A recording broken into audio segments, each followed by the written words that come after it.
Senhoras e senhores, bom dia. Sejam bem-vindos ao segundo dia de realização do curso Reforma Trabalhista, Impactos nas Relações de Trabalho, uma realização do Sindicato das Empresas de Transporte de Passageiros de Belo Horizonte, SETRA-BH, com apoio do Tribunal Regional do Trabalho de Minas Gerais. Realização e coordenação acadêmica, espaço intelectual. Coordenação jurídico-corporativo. Registramos aqui os nossos agradecimentos aos patrocinadores Souza Cruz, patrocinador Platinum, e aos demais patrocinadores, Sindicato das Empresas de Transporte de Passageiros Metropolitanos, Sintran, Marcelo Tostes Advogados, Santos Rodrigues Advogados Associados, Grupo Rezende Chaves, Tupinambá Advogados, FIENG, Toledo, Pauliello, Perpétuo, Pessoa e Cabral Advogados, Moreira, Carvalho e Bittencourt Sociedade de Advogados, Décio Freire e Associados, Sindicato das Indústrias de Alimentação de Uberlândia. Agradecemos também aos apoiadores, Conselho Nacional das Escolas de Magistratura do Trabalho, Escola Judicial do TRT Terceira Região, Associação dos Magistrados da Justiça do Trabalho da Terceira Região, Faculdade de Direito da Universidade do Estado do Rio de Janeiro, Faculdades Milton Campos, IBMEC, Milton Paiva, Caixa de Assistência dos Advogados de Minas Gerais, Instituto dos Advogados de Minas Gerais e Jornal da Cidade de Belo Horizonte. Dando continuidade à nossa programação, assistiremos à palestra O Futuro da Justiça do Trabalho, o que melhora e o que piora no ambiente pós-reforma.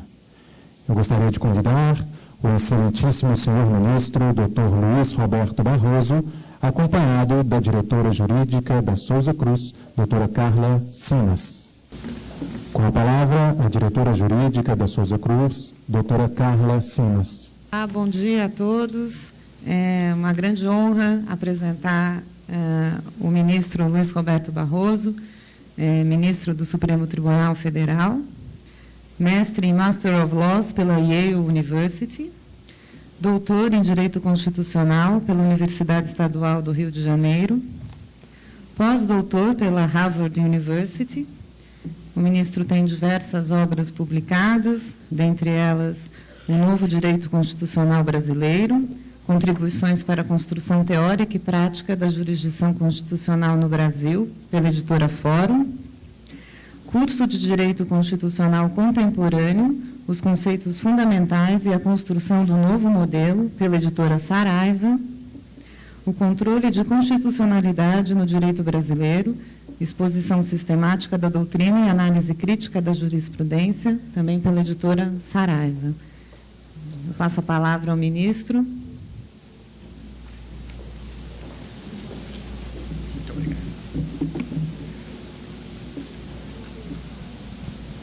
Prezada doutora Carla Simas, meus caros amigos, senhor presidente do TRT da Terceira Região, desembargador Júlio Bernardo do Carmo, desembargador Ronan Neves Cury, eu tenho muito prazer, muita honra de estar aqui e de compartilhar algumas ideias, algumas reflexões sobre esse momento vivido pelo direito do trabalho e pela justiça do trabalho de uma maneira geral.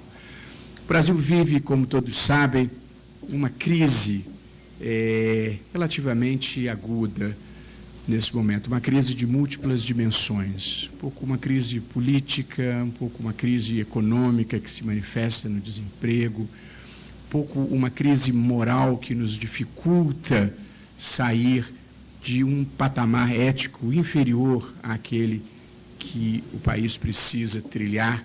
E, portanto, em razão dessa crise profunda, ou desse conjunto de crises profundas, existe um certo pessimismo generalizado no ar.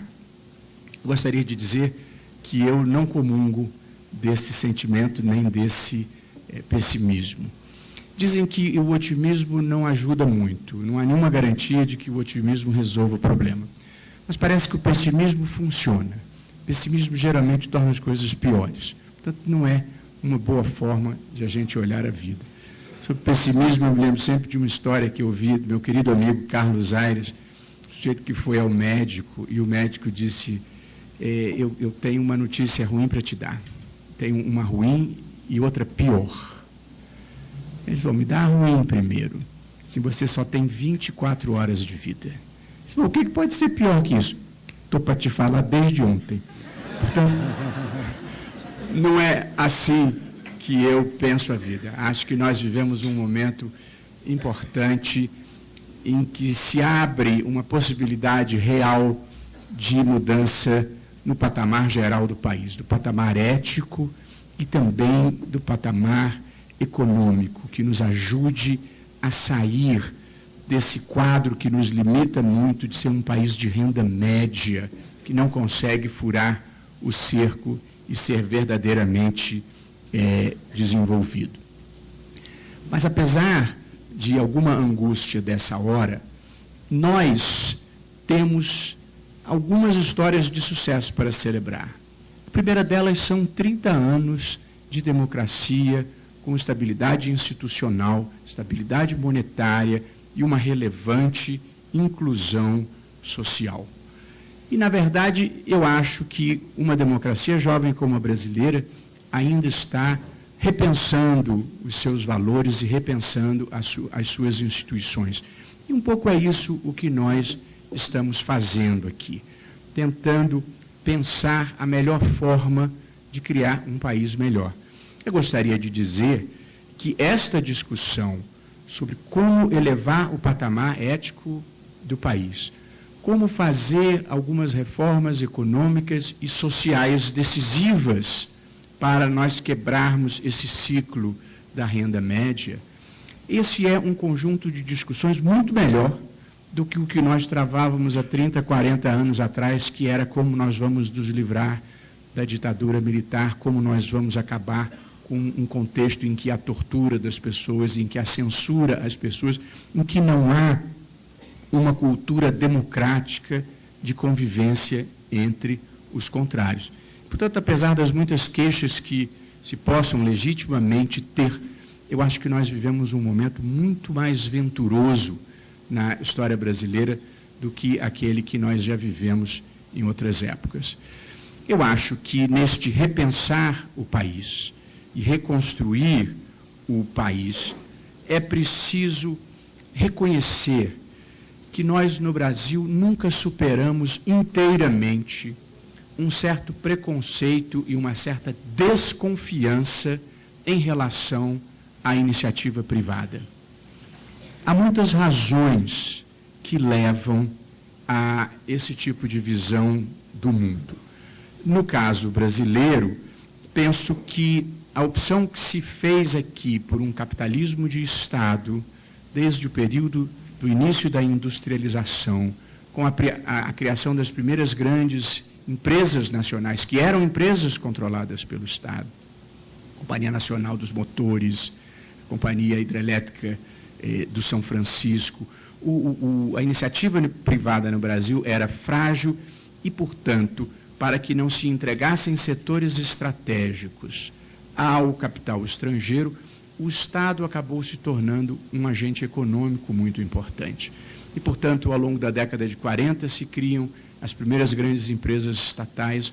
Ao longo da década de 50 vem a Petrobras, depois vem, mais adiante, a Eletrobras, depois vem o regime militar, que interessantemente faz uma opção pela estatização relativamente ampla da economia. Tínhamos mais de 300 empresas estatais, e com isso nós aprofundamos uma cultura em que o Estado tinha um papel central, um papel decisivo.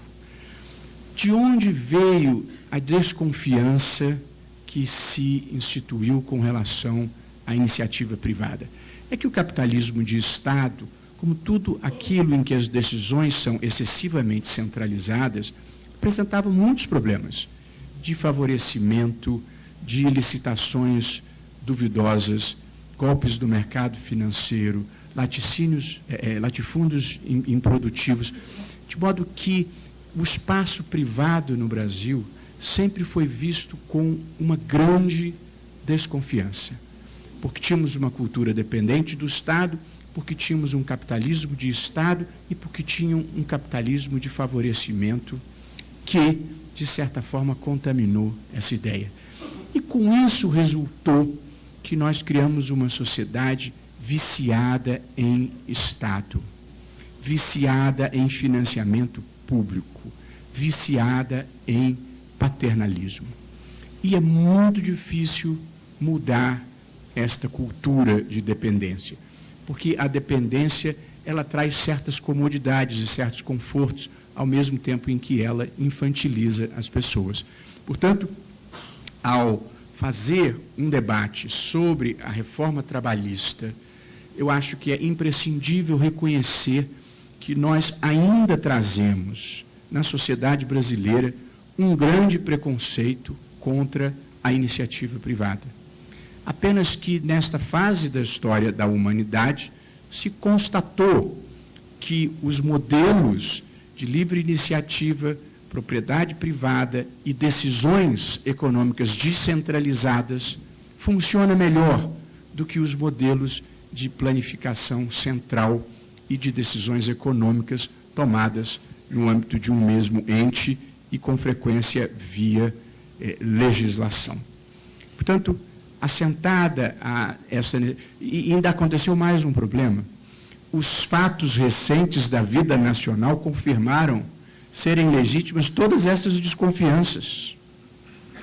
Porém, ainda assim, nós precisamos criar uma cultura de menor dependência em relação ao Estado. Dentre outras razões, porque o Estado é pouco eficiente, entre outras razões, porque o Estado se deixa contagiar, muitas vezes, pela corrupção, e porque o Estado é incapaz, hoje, de atender a quantidade de demandas que a sociedade brasileira criou. Um dos problemas que nós vivemos no Brasil é um Estado que a sociedade já não consegue mais sustentar.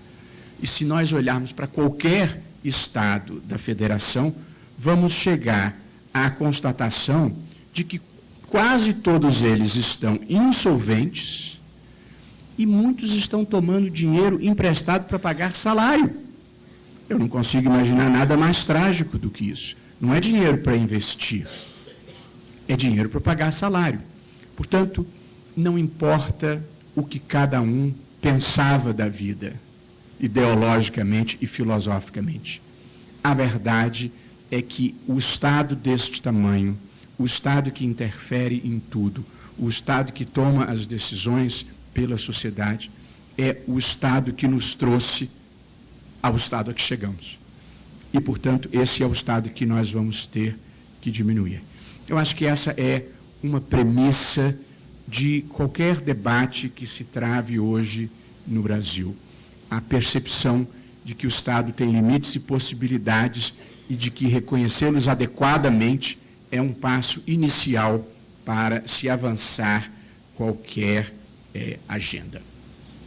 Estabelecida essa primeira premissa de que, por uma imposição da realidade, nós vamos ter que criar uma sociedade menos dependente do Estado, eu gostaria de também assentar que a Constituição brasileira ela estabelece um modelo de Estado e de sociedade que nós devemos perseguir.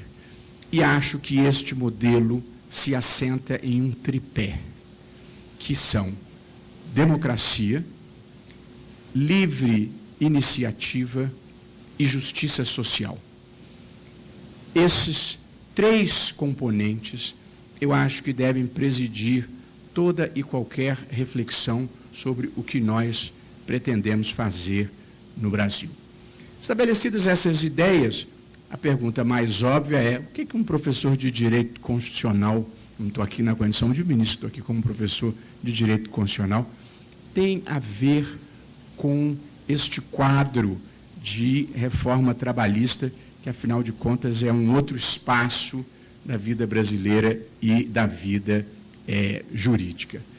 E aqui é interessante identificar, sobretudo para os que são formados em direito na plateia, um processo muito significativo que ocorreu no quarto final do século XX no Brasil, que foi, de uma maneira geral, o que nós temos chamado de constitucionalização do direito, uma constitucionalização que chega, evidentemente, muito notadamente também ao direito do trabalho.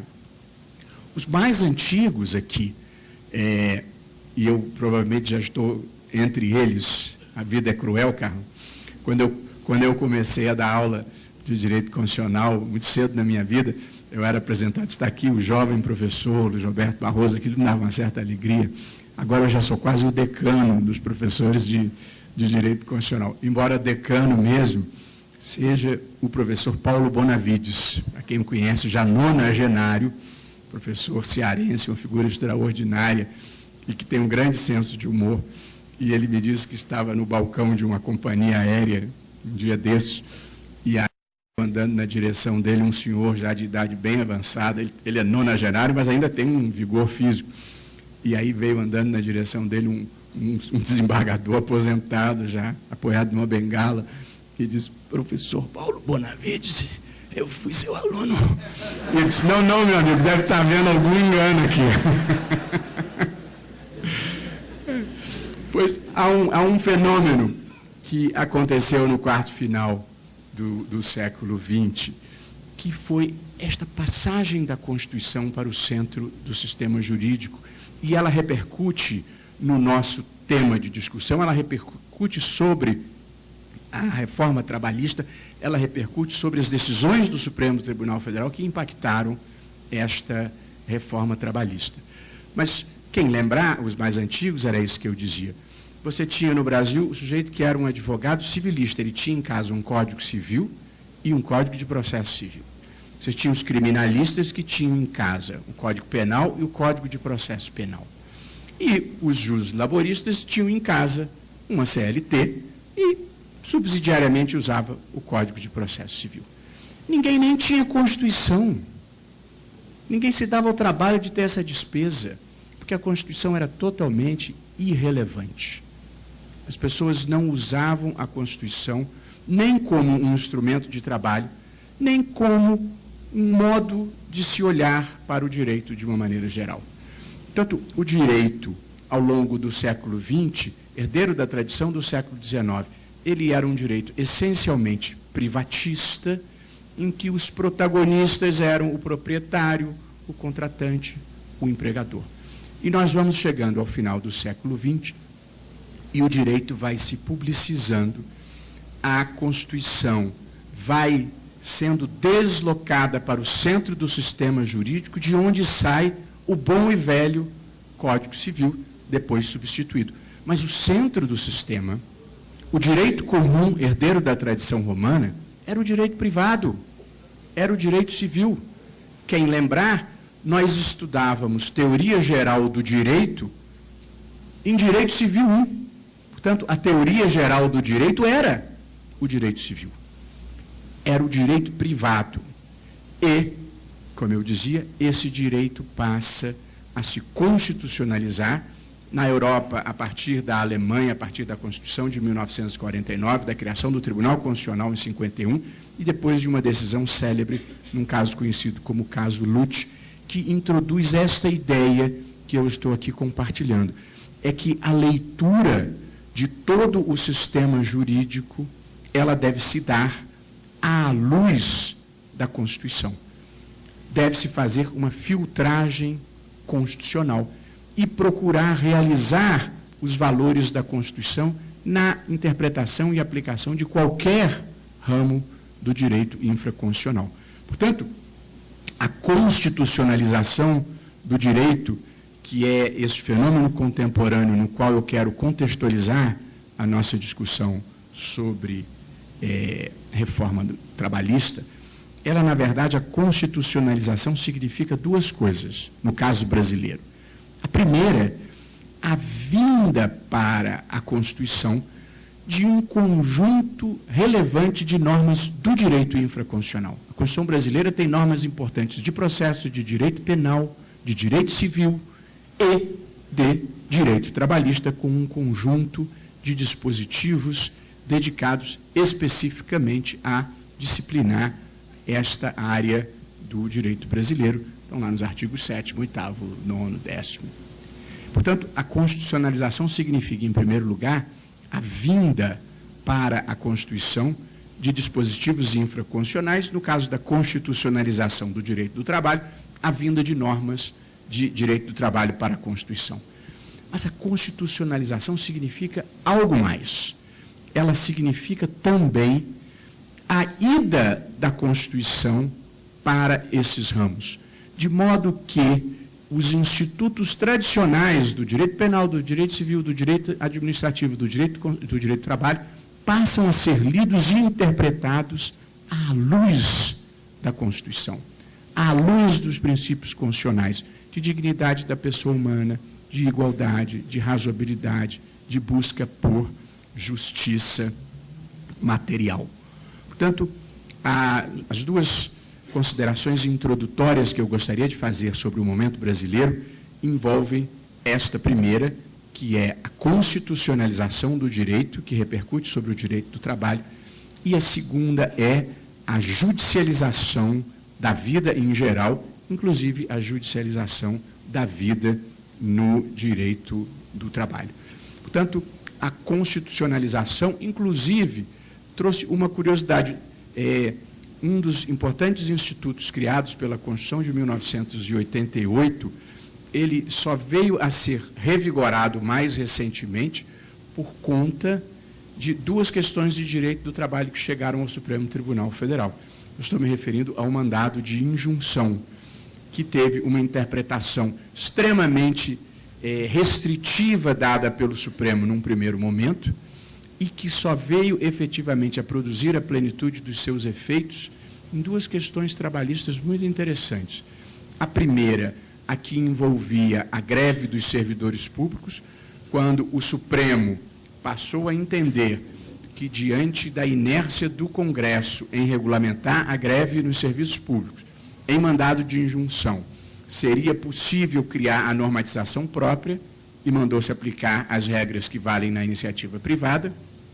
E um outro caso interessante que envolvia a questão da indenização por demissão imotivada. Quem acompanhou esse caso é um dos mais interessantes da teoria constitucional recente. A Constituição determinava que a lei instituísse uma indenização no caso de demissão imotivada. E a lei nunca vinha, e passados 20 anos chega um mandado de injunção no Supremo, e o Supremo tomou a decisão de que a falta de lei iria regulamentar a demissão imotivada. Quem acompanhou lembrará, eu não estava lá ainda, o Supremo suspende a sessão, diz: nós vamos trazer uma proposta de regulamentação da demissão imotivada.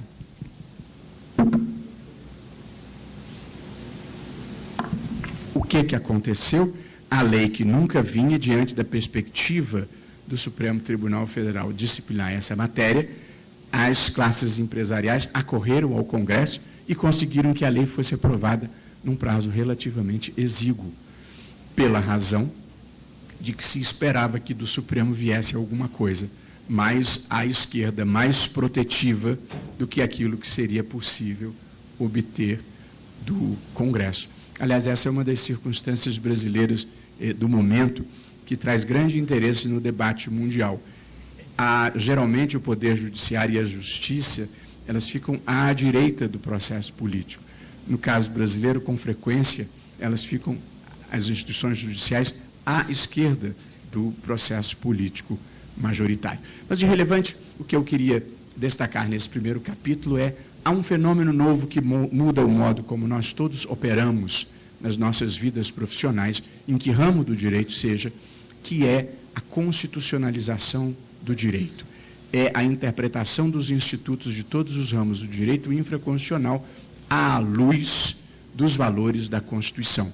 Portanto, já não dá mais para sair de casa para trabalhar no mundo do direito sem ter uma Constituição e sem ter a capacidade de trabalhar adequadamente com as categorias e com os conceitos constitucionais. O segundo tópico que eu gostaria de trazer para a nossa reflexão, porque ele vai precisar ser enfrentado mais cedo ou mais tarde no Brasil, inclusive na Justiça do Trabalho, é esta ampla judicialização da vida em todos os domínios, inclusive no do direito do trabalho. Existe no Brasil uma vastíssima judicialização de questões relevantes e de questões triviais. A vida brasileira se judicializou a um tal ponto que, embora haja alguma divergência numérica, nós temos entre 70 e 100 milhões de ações em curso no Brasil. O que significa, estatisticamente, com todas as enganosidades da estatística, que todos os brasileiros adultos estão litigando em juízo. Ou, se nós usarmos os números absolutos, 1 em cada 2 brasileiros está, nesse momento, litigando em juízo. O que é uma estatística espantosa.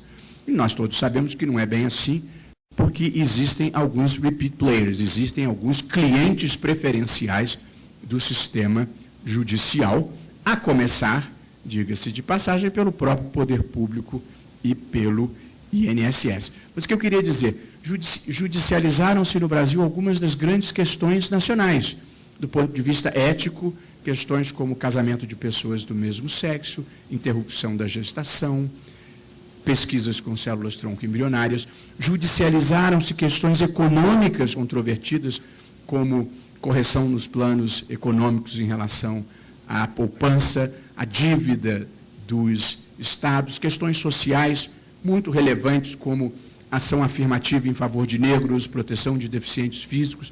Portanto, algumas das grandes questões éticas, econômicas e sociais foram judicializadas no Brasil. Mas há uma grande quantidade de questões rotineiras da vida que também foram judicializadas. Questões do tipo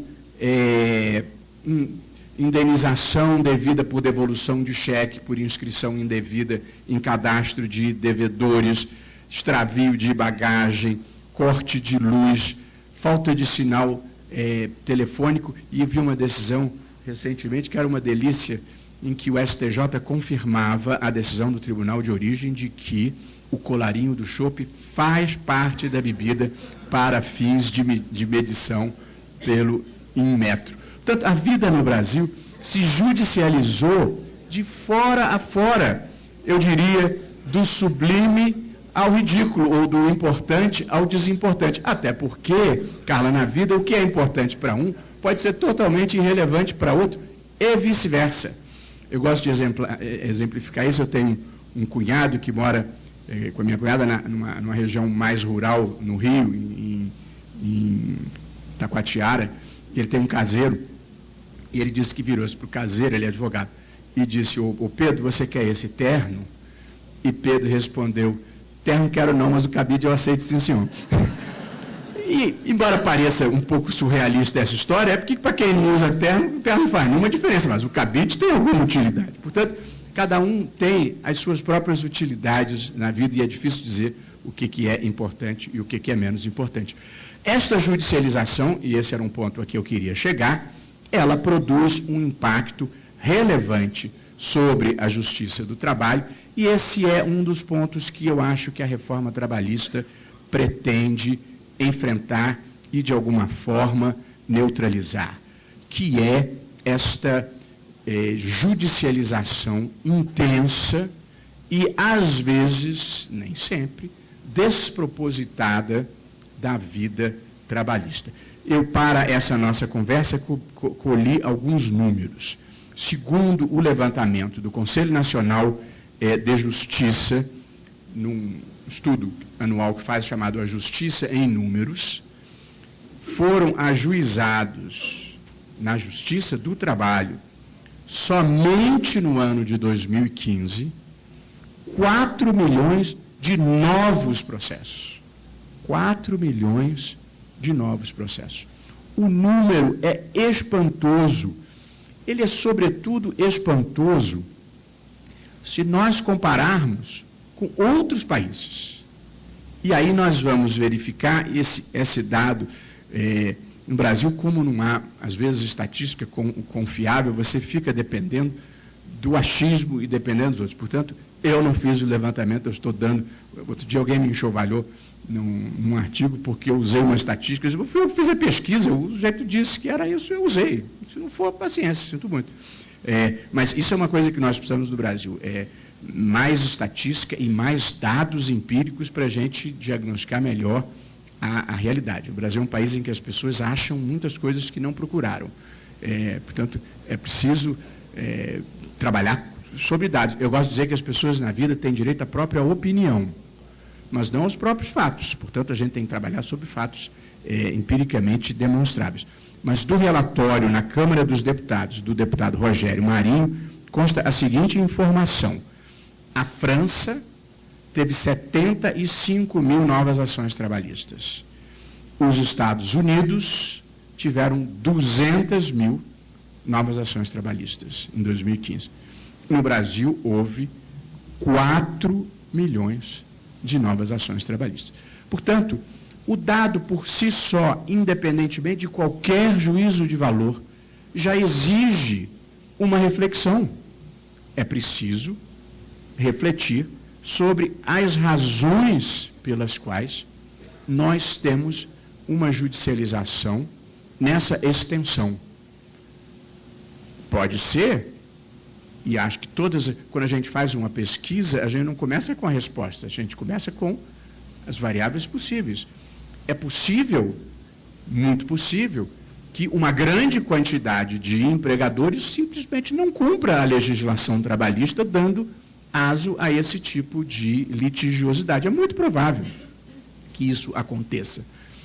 Mas é provável também que existam outras causas relevantes nessa matéria. Eu estive em um debate, até num evento internacional, com o presidente de um grande banco. E ele, neste debate, um dos maiores bancos brasileiros, e é um banco sério, ou empenhado no cumprimento das suas obrigações, ele disse, nós tomamos todo o cuidado e temos todo o empenho em cumprir a legislação trabalhista. A gente queria eliminar ou reduzir ao mínimo esse contencioso. E, portanto, a gente procura cumprir tudo e não consegue. A litigiosidade continua se expandindo. Portanto, se alguém seriamente comprometido em cumprir a legislação não consegue cumprir, é preciso parar para pensar o que está acontecendo, porque deve estar acontecendo alguma coisa errada para quem quer cumprir não conseguir cumprir. E aí, isto gera uma consequência, eu vi entrar agora há pouco o professor José Márcio Camargo, destacada por ele mesmo, que é a seguinte: no Brasil você só fica sabendo o custo da relação de trabalho depois que ela termina, porque a litigiosidade é quase inexorável, e aí traz uma consequência perversa, é que como eu vou brigar mesmo, então eu não vou cumprir, vou deixar para resolver tudo em juízo. E aí...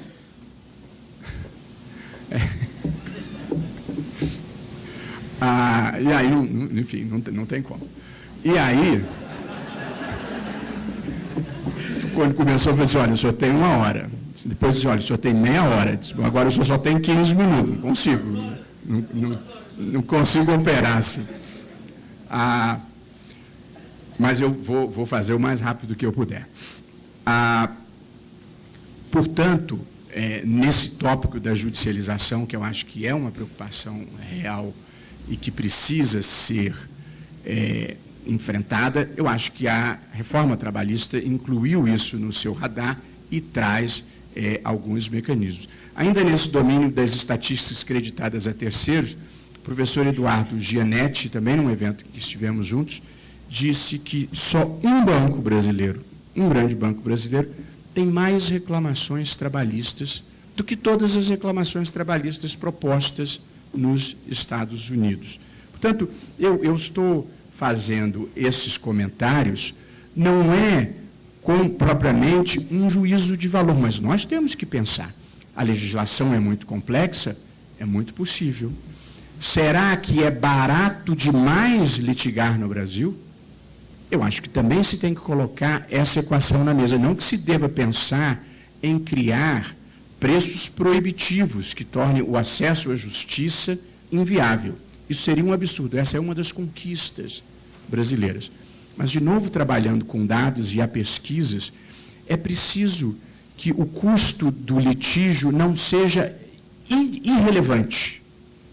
Porque se ele for irrelevante, o sujeito, ele litiga. É um pouco como chegar ao Supremo, não custa quase nada, todo mundo quer chegar ao Supremo. No mundo inteiro tem algum custo chegar ao Supremo. Senão você estimula, inclusive, aquele que quer apenas procrastinar. Portanto, os estudos demonstram que o custo individual do litígio não pode ser menor do que o custo administrativo e o custo social que ele gera, sob pena de você incentivar a litigiosidade. E o excesso de litigiosidade, ele traz a ficção do acesso à justiça. Porque aí a justiça começa a levar 3, 4, 5, 8, 10, 12 anos para resolver. E isso também é negativa de justiça. Portanto, há um ponto ótimo de equilíbrio entre custo individual e custo social, que eu não sei qual é, e que nós temos que pensar, sempre assegurando o direito do hipossuficiente ingressar em juízo, independentemente do pagamento, sempre que seja o caso. Mas essa é uma outra realidade que nós vamos ter que incorporar à vida brasileira, ao lado da circunstância de que o Estado não pode ser o provedor de tudo, que é o seguinte: as coisas custam dinheiro. E, portanto, tudo o que tem custo, o dinheiro tem que sair de algum lugar. Um pouco uma discussão que eu tive na UERJ, que vive uma crise dramática, disse, olha, vamos cobrar o estacionamento, já é um dinheiro para pagar o estacionamento. Não. Cobrar o estacionamento é privatizar a universidade. Mas de onde? Se você não cobra o estacionamento, o rapaz que vem de trem de Japeri está subsidiando o que vem de carro do Leblon. É assim que funciona a vida, porque aquilo custa. Se custa, tem alguém pagando. A gente tem que incorporar na vida brasileira essa ideia de que as coisas custam dinheiro.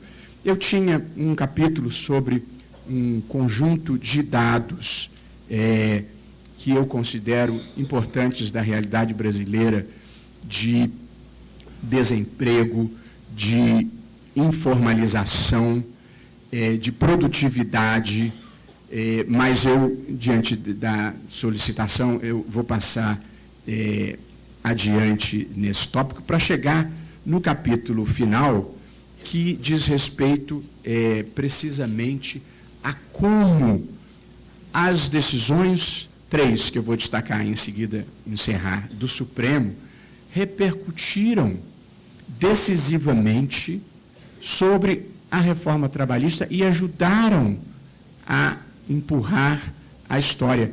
A vida brasileira, ela se judicializou amplamente, como disse, e, portanto, muitos problemas que, por vezes, não são resolvidos a tempo e a hora no processo legislativo, acabam tendo que ser resolvidos no sistema judicial. E mesmo em matéria trabalhista, há questões importantes, agora enfrentadas, mas a terceirização ficou balançando no Supremo muito tempo, e há uma questão que é muito relevante, porque repercute no mundo do direito do trabalho, que é a do FGTS. Eu, inclusive, sou o relator, que é saber se é legítimo ou não você remunerar as contas do FGTS abaixo dos valores da poupança.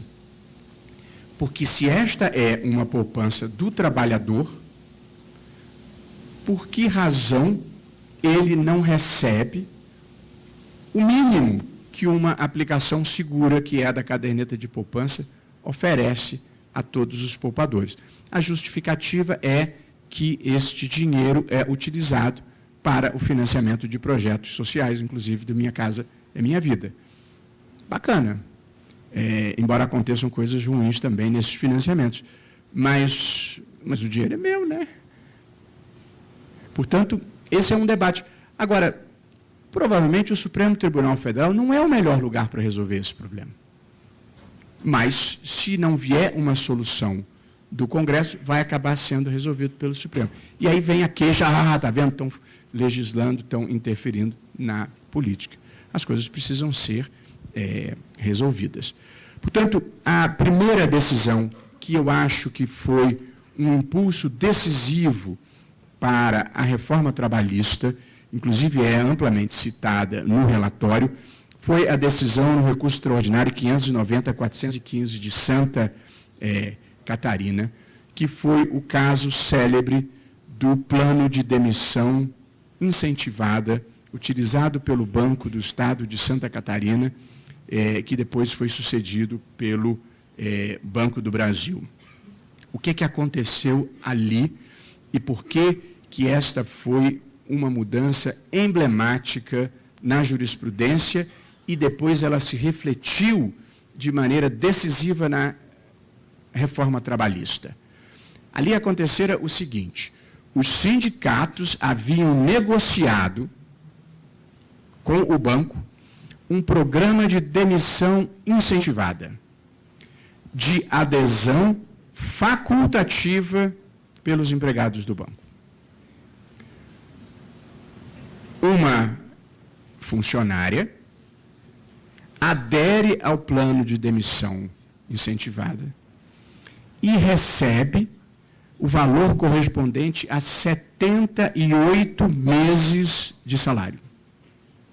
E dá quitação geral das obrigações do banco. Dias depois de embolsar o dinheiro, ela ingressa com uma reclamação trabalhista e diz que há verbas que ela não recebera. E, portanto, a discussão que se estabelece é a de saber se ela, depois de ter dado quitação geral, não discriminada, poderia ou não ingressar em juízo. A decisão do Tribunal Superior do Trabalho, como muitos dos senhores saberão, foi uma decisão no sentido de que ela podia manter a reclamação, que ela tinha o direito de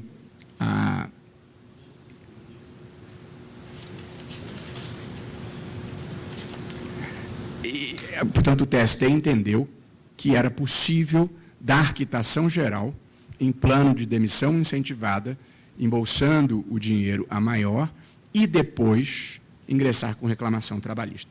E o Supremo Tribunal Federal decidiu, num caso de que eu mesmo fui o relator, da seguinte forma. Essa é a ementa da decisão.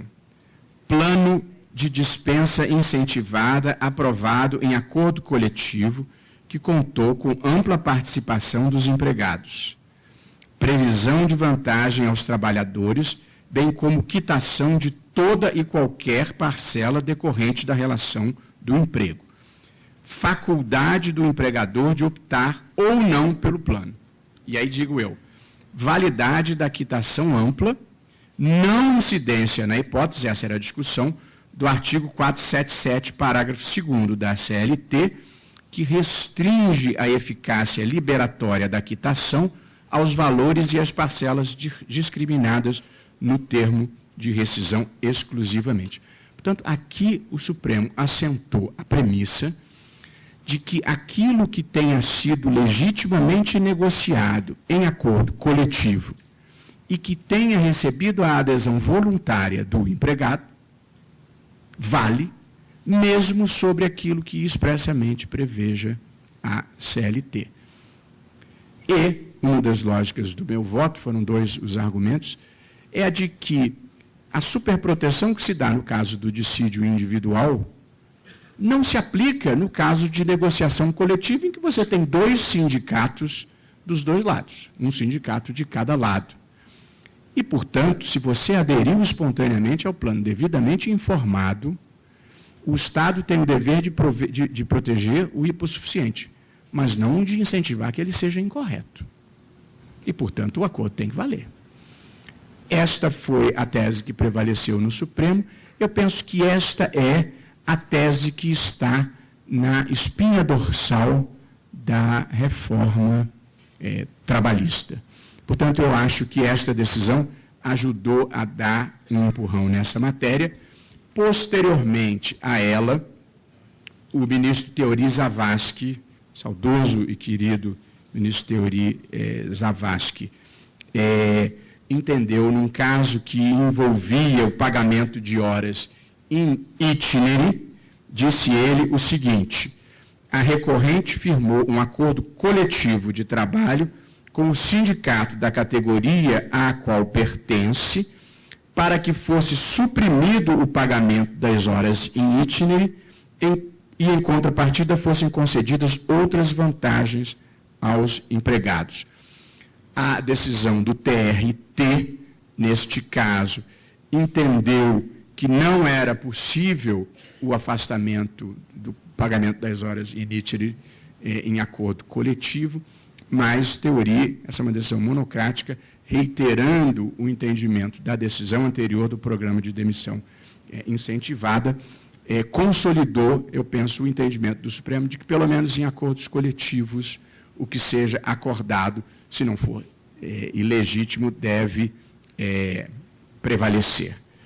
E depois, uma outra decisão que eu gostaria de destacar, também ainda monocrática, que vai a plenário, diz respeito à questão da ultratividade de normas de acordo e de convenções coletivas, é a questão da nova interpretação dada à súmula 277 do TST, na versão atribuída pela Resolução 185, que é de 2012, que previa que tudo aquilo que fosse, a súmula previa, acordado em acordo coletivo, no caso de não renovação do acordo coletivo, se aplicava automaticamente.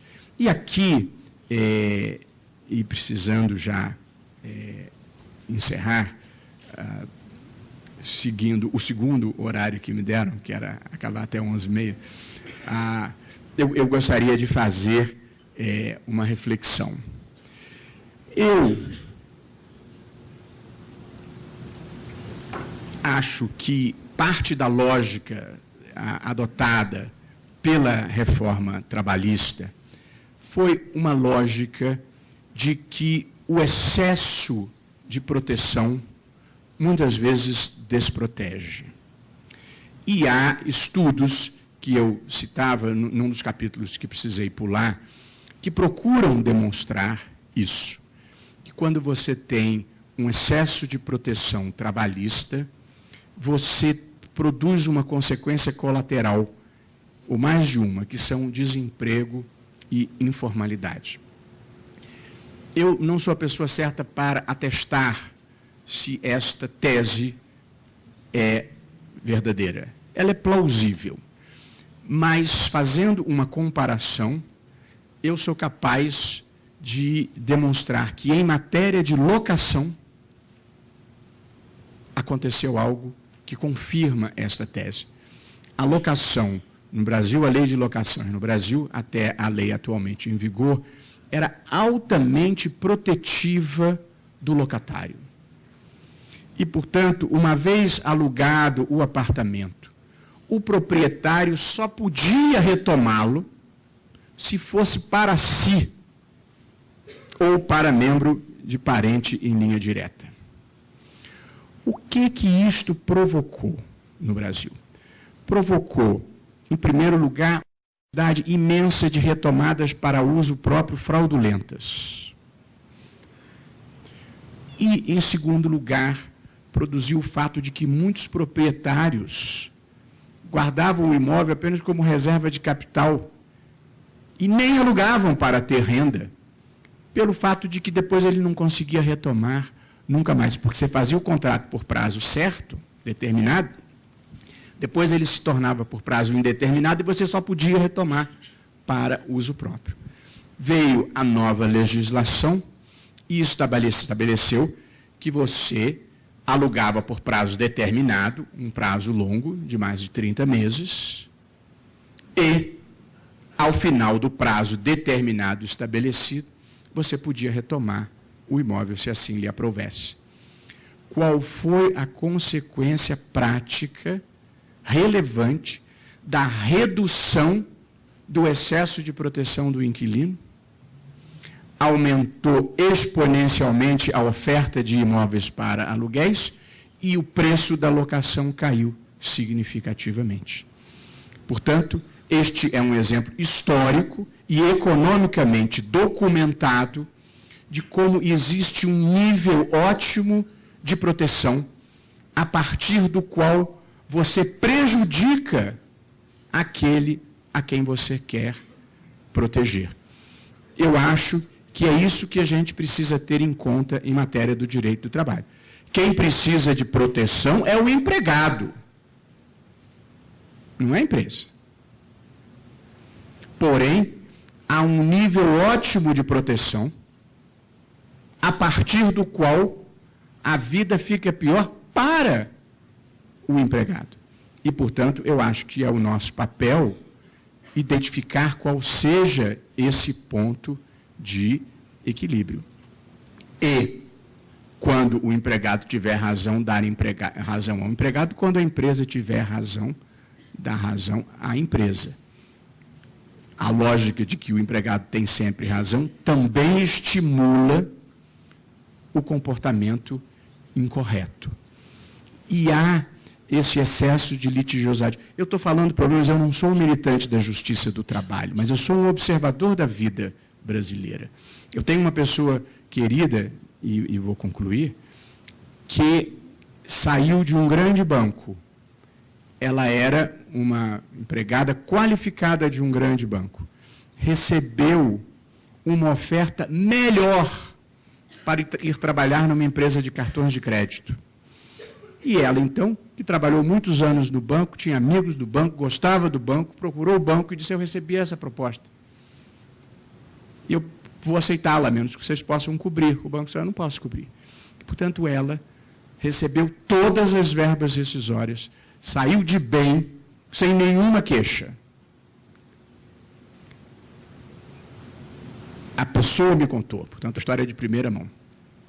Ela me disse que recebeu 30 telefonemas de advogados trabalhistas para demandarem o banco. 30! E ela disse: eu não tinha nenhuma queixa, saí de bem, são meus amigos, eu posso voltar. 30. E os números eram números tentadores. Portanto, esta é uma cultura ruim, que é a cultura em que você incentiva as pessoas a serem incorretas para ganharem um dinheirinho a mais. De modo que tudo isso que eu estou colocando na mesa, assim, eu acho que a gente na vida não tem que estar do lado do empregado, nem tem que estar do lado do empregador. A gente tem que estar do lado do que é certo. E uma maior proteção para o empregado em face do empregador, eu acho que é certo. Mas há um limite e ninguém deve estimular ninguém a fazer as coisas que não sejam corretas. Eu, enfim, um pouco desarticulei a minha exposição, tinha ideias diversas, e algumas coisas eu tive que dizer um pouco axiomaticamente, sem poder demonstrar, o que é sempre ruim na vida. A gente tem que ser capaz de demonstrar os seus argumentos. Ninguém é o dono da verdade, eu não sou uma dessas pessoas que trafega pela vida com uma mochila de certezas, há muitos pontos de observação. Eu gosto disso, ninguém é o centro do universo. Nem ninguém é bom demais, nem ninguém é bom sozinho. Mas às vezes na vida a gente derrapa, Carla. E por um segundo acha que é o centro do universo. Eu vinha vindo de um compromisso em Florianópolis, uma vez pousei em Brasília, e veio uma moça, eu estava pegando a minha mala, veio uma moça na minha direção, e a camisa dela dizia assim, e ela ia pegar a mala, tal como eu estava, a camisa dela dizia assim: meu coração é do Senhor. E eu olhei aquilo e falei: que coisa simpática, eu nem conheço essa moça, mas uma fração de segundo depois eu me dei conta que não era comigo. Portanto, qualquer pessoa no mundo tem um flash de achar que é o centro do universo, mas não é. Portanto, Na verdade, esse é um debate aberto. Uma das coisas, talvez a última que eu quero dizer no Brasil, que eu quero dizer nessa palestra, no Brasil criou-se uma dualidade bem e mal muito ruim, que é quem não pensa como eu só pode ser um cretino completo a serviço de alguma causa escusa. Isso é muito ruim. Quer dizer, a vida tem diferentes pontos de observação. Portanto, eu acho que a gente tem que ser capaz de ouvir todos os lados e todas as pessoas. De modo que eu, que acho que a Justiça do Trabalho presta um valiosíssimo serviço ao país, que acho que o cidadão humilde e comum, quando ele fala, vou buscar os meus direitos, ele está se referindo, é a Justiça do Trabalho, portanto, ela ocupa um papel relevante no imaginário social. Eu acho que, como herança escravagista, há muitas vezes uma forma deletéria de tratar depreciativamente, desrespeitosamente o empregado. Tudo isso tem que ser considerado. Porém, nós temos que estabelecer os pontos de equilíbrio adequados na vida e sempre estimular as pessoas a serem corretas. O que talvez mais me aflige é a gente ter um sistema que estimula as pessoas a serem espertas. Nós estamos precisando dos bons no Brasil e não dos espertos. Muito obrigado. Foi uma brilhante reflexão, uma brilhante contextualização do tema e acho que não podia ser mais oportuno. O senhor falou bastante de estatística e eu lembrei de uma constatação estatística que nos mostra o quanto o reducionismo ou a simplificação das discussões pode ser nefasta, né? Não sei se o senhor já ouviu e é um fato, que, em média, o ser humano tem um testículo e um seio. Né?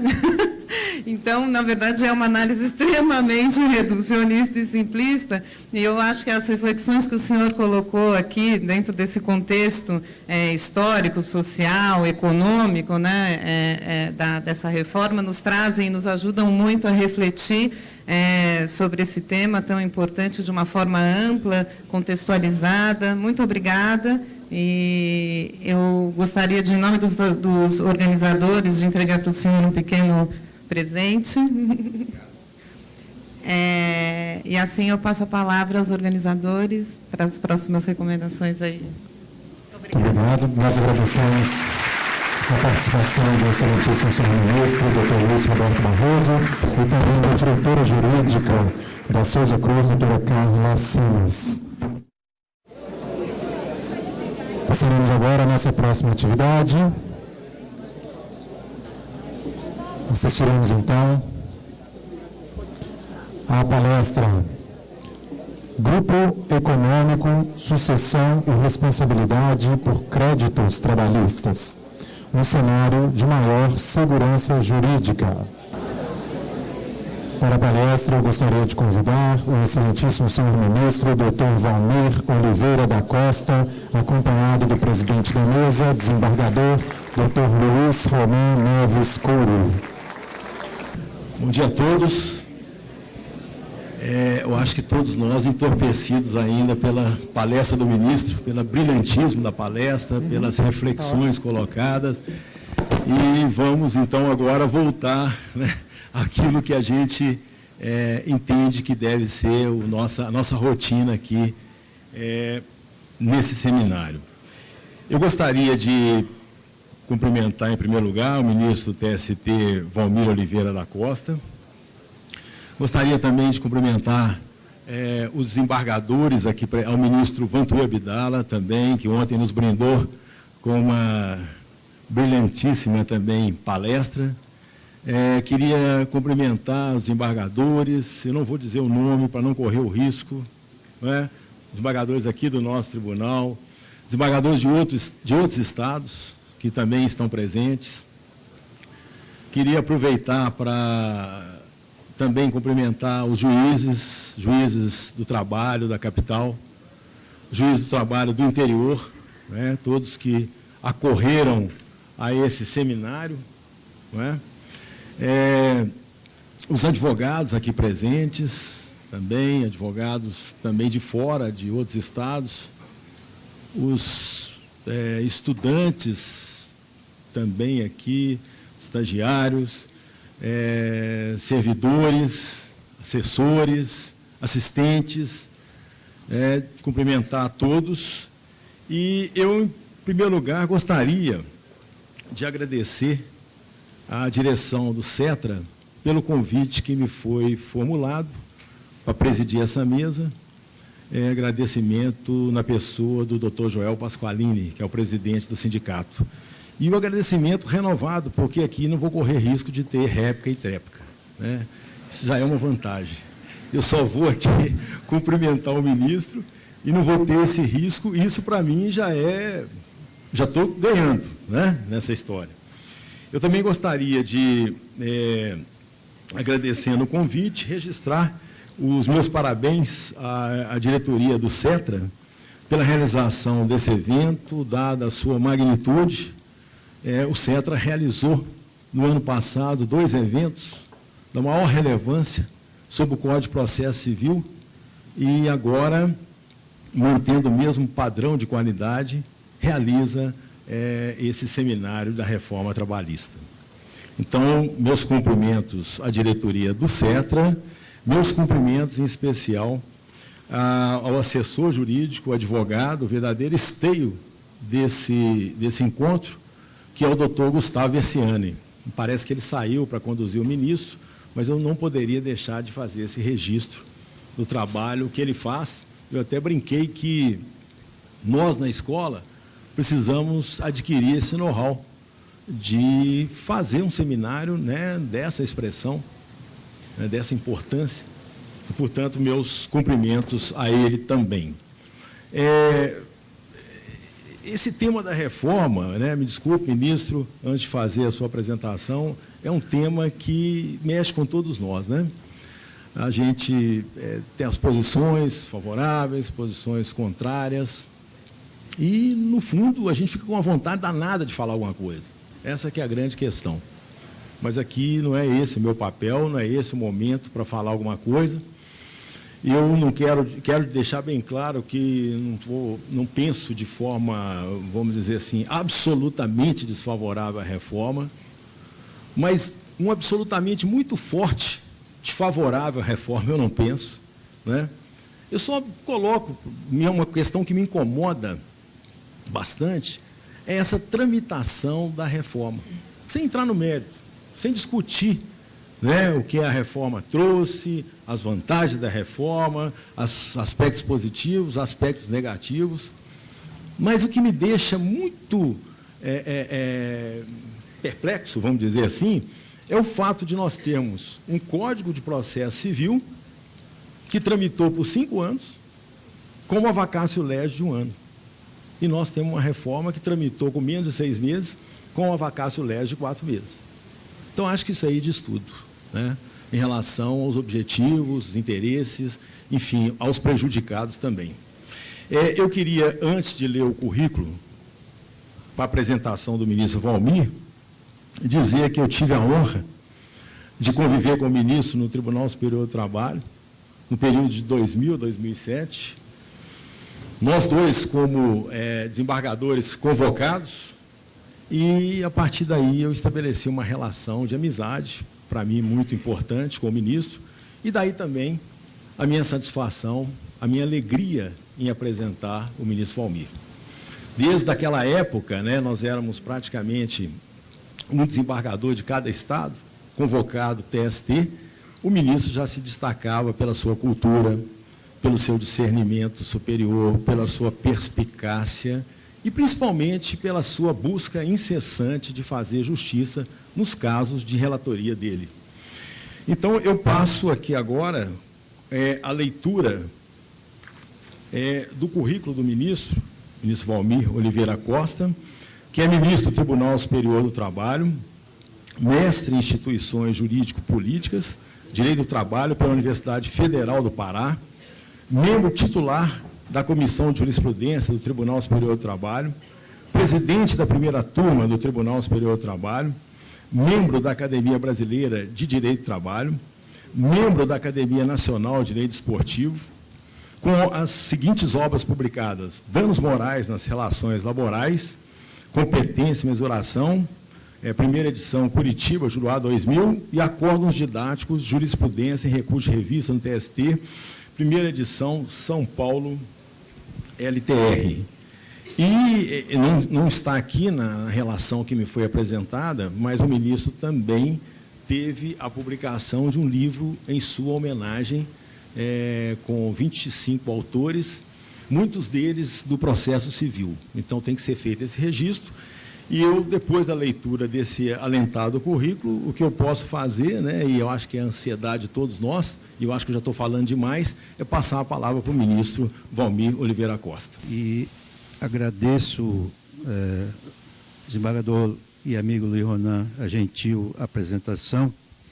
Quero agradecer o convite para participar deste evento na pessoa da professora Carolina Pinambar, minha conterrânea da Academia Brasileira de Direito do Trabalho, cumprimentar o ministro Vantuil Abdala, o presidente do TRT da Terceira Região, os senhores patrocinadores deste evento, que veio em muito boa hora, e me parece que foi até oportuna a palestra primeira do ministro Barroso, porque me deixou em certa posição aqui, eu não diria talvez tranquila ou intranquila, mas ele me deu a oportunidade aqui de falar aos senhores e em que situação hoje se encontra a Justiça do Trabalho, e especialmente os Tribunais Regionais do Trabalho e o TST, frente a essa reforma trabalhista advinda da Lei 13.467, de 13 de julho deste ano. Eu diria até que a Justiça do Trabalho ou está em xeque ou está em choque. Eu diria que a Justiça do Trabalho está perante um dilema: reforma, decifra-me ou devora-me, ou decifra-te ou devora-me. Por quê? Como membro da Comissão de Jurisprudência, eu já sei, e nós já estamos trabalhando, ainda nem terminamos de atualizar a jurisprudência pelo novo CPC. Já nos vimos abraços a partir de novembro com a lei da reforma. Em torno de 70 verbetes de direito material serão revistos por força da nova lei. E aí nós teremos um problema aí chamado direito intertemporal. O que nós vamos aplicar? Ex tunc para o passado e ex nunc para frente. Esse é o primeiro aspecto, porque, por exemplo, no caso da terceirização de atividades, os advogados já estão querendo que o TST aplique para os processos em curso a normatividade atual. Ontem a sessão de dissídio coletivo, dissídios individuais, já bateu uma tela dizendo que realmente não se aplica para o passado, aplicar-se-á para o futuro. Então, a primeira grande dificuldade é essa. Eu tive oportunidade de participar de uma audiência pública na Comissão do Trabalho, por pedido do ministro-presidente para representar o TSC, mas a parte do direito coletivo do trabalho. Mas lá eu fui perguntado, e essa pergunta é inafastável: o senhor é contra ou a favor da reforma? Isso ainda não havia reforma. Eu disse: eu não sou contra nem a favor, porque no meu papel de juiz me incumbe aplicar a lei que estiver vigendo. E é o papel, a vontade política do parlamento é que irá dizer se deve ou não deve reformar a CLT. Porque, desculpa a expressão chula, mas cada macaco no seu galho. Poder legislativo legisla, poder judiciário julga. Poder judiciário não legisla, não tem competência legislativa. E expus a minha posição, sabendo que a comissão estava realmente dividida, né? Bancada do PT na frente, os outros. Então, era um cenário de conflituosidade. E eu não iria chegar ali e acirrar conflito nenhum, porque eu fui mais para expor a posição do Tribunal Superior do Trabalho, principalmente sobre a questão do enfoque da súmula 277, já foi mencionado aqui, que consagrou o princípio da ultratividade. E tem uma lógica, embora hoje essa regra não vai mais ser aplicada, porque o que aconteceu foi que veio a reforma de 2004 e o que aconteceu? Se criou um empecilho processual para o dissídio coletivo de natureza econômica, que é o chamado comum acordo. E, a partir daí, as empresas não quiseram mais submeter o conflito de trabalho.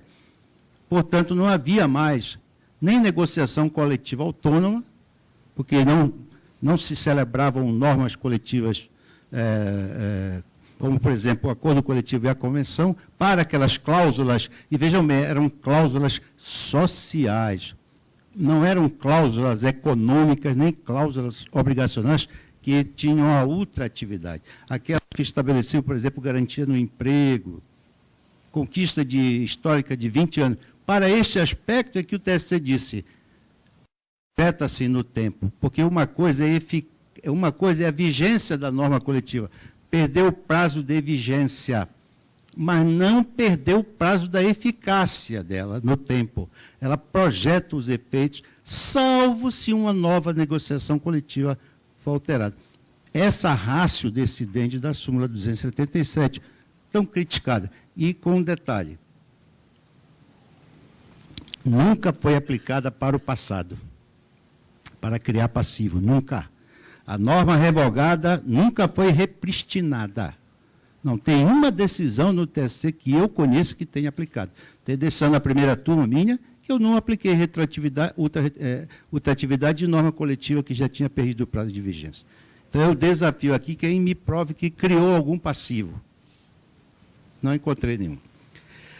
Então, eu digo, hoje, o TST está nesse dilema. A reforma é boa ou ruim? Ela está posta. E nós, juízes, temos de aplicá-la. E como nós vamos aplicar?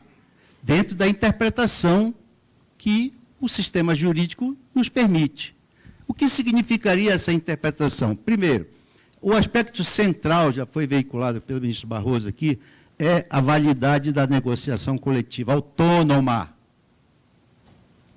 Ou seja, ela vai se sobrepor à legislação. Mas em que limites isto? Em qualquer limite? Não. O Supremo Tribunal Federal, no leading case, mencionado aqui, estabeleceu esse limite. Qual seja? Primeiro, a legitimidade e regularidade da negociação, no plano no aspecto formal.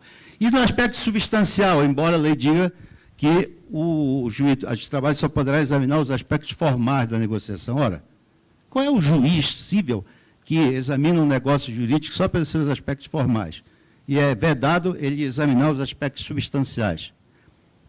O aspecto substancial da norma coletiva que nós vamos examinar é se há contrapartida. E isto o Supremo disse no famoso caso do BESC. O ministro Vantuil sabe muito bem que houve um conflito, eu estava lá na época convocado, entre a seção de dissídios coletivos, que aprovou a validade da negociação coletiva, e a seção de dissídios individuais, que, a meu juízo, não deveria se sobrepor à decisão da SDC, porque era a SDC autônoma para dizer a validade da norma coletiva. Mas é a questão de entendimento em Tribunal Superior. Tribunal Superior, eu tenho esse entendimento, eu sou juiz de carreira, desde juiz substituto, lá do interior do Pará, não deve ter ideologia. Juiz não pode ser ideológico num Tribunal Superior quando ele está aplicando o direito e uniformizando a jurisprudência. Essa história de a balança ficar pendente, a balança não pode nunca pender, ficar balançando sem se estabilizar. Ela tem de estabilizar, porque a justiça é para que haja equilíbrio na sociedade. E, perante um tribunal superior, esse equilíbrio é mais patente, ou essa exigência do equilíbrio nas decisões é mais patente. Porque, principalmente, nós julgamos teses de direito, à luz daqueles fatos que o Tribunal Regional examinou. E não chegamos a porque o reclamante, coitadinho, não tem reclamante, coitadinho, nem reclamado, coitadinho, não. tem aplicação da legislação, nos estritos termos em que a lei foi posta para que o caso seja julgado. Quando o assessor me vê, ministro, tem duas posições aqui, não tem, só tem uma e é a correta. Me diz as duas. Essa aqui, essa é a certa. Bom, esse é o dilema da Justiça do Trabalho hoje. Nós devemos, sim, aplicar a nova lei. Ela tem pontos negativos? Tem, já foi dito aqui, tarifamento de dano moral contra a Constituição Federal. Agora, por outro lado, a legislação deu algum critério objetivo para fixar a indenização por dano moral? Salvo extensão do dano. O que é extensão do dano? Conceito jurídico indeterminado, por quê? Para uma extensão do dano pode ser 2 milhões, para outra extensão do dano pode ser 3 mil reais. Então ficou na subjetividade. Eu tenho um livro que foi publicado sob a égide do Código Civil anterior, que tratava do tarifamento. E depois o Código Civil novo revogou e a Constituição também estabeleceu o sistema amplo. E o Supremo, quando declarou inconstitucional a lei de imprensa, disse que não poderia fixar em valor de salários mínimos, ou seja, não podia tarifar. Aí fica, lá no Pará, lá na Serra de Carajás, a Bolsa foi atacada pela onça, o juiz deu 700 mil reais de indenização. O outro que foi esmagado pelo trem da Vale do Rio Doce levou 900 mil. E eu fiz uma palestra em Belém e o juiz estava lá e disse, é melhor ser amigo da onça do que ser atropelado pelo trem. Chegou no TST, por coincidência, o processo caiu na primeira turma. E a indenização foi reduzida. Eu não fui relator, o ministro Lélio Bentes foi o relator dos dois processos, nós reduzimos a indenização para patamares mais, eu diria, condizentes com a realidade dos fatos. Não que ser atacado por uma onça não seja uma situação até estranha, né? Mas é muito mais grave você ser atropelado pelo trem e ficar tetraplégico numa cadeira de roda e receber 900 mil reais. Quer dizer, não há proporcionalidade e razoabilidade. Os pontos positivos. Eu considero positivo a prevalência do negociado sobre o legislado. Já disse antes que não concordava, mas hoje eu concordo. Porque eu passei 8 anos na sessão de dissídio coletivo e vi a dificuldade que nós tínhamos de julgar as cláusulas. Então, hoje, se houver a contrapartida, a correspondência da negociação, porque não pode haver capitulação, tem que haver negociação. E essa negociação sendo regular, a Justiça do Trabalho não poderá contra ela se opor contra ela e validar a norma coletiva. Porque isso traz o quê? Segurança. Isto traz previsibilidade para as relações negociais autônomas. O tema que a professora Carolina Tupinambá me trouxe, eu elencaria dentre os pontos positivos da reforma. A questão do grupo econômico e da sucessão de empregadores, também chamada sucessão trabalhista, em que há responsabilidade pelos créditos trabalhistas. E ela pergunta se há um cenário de maior segurança jurídica. Eu diria que sim.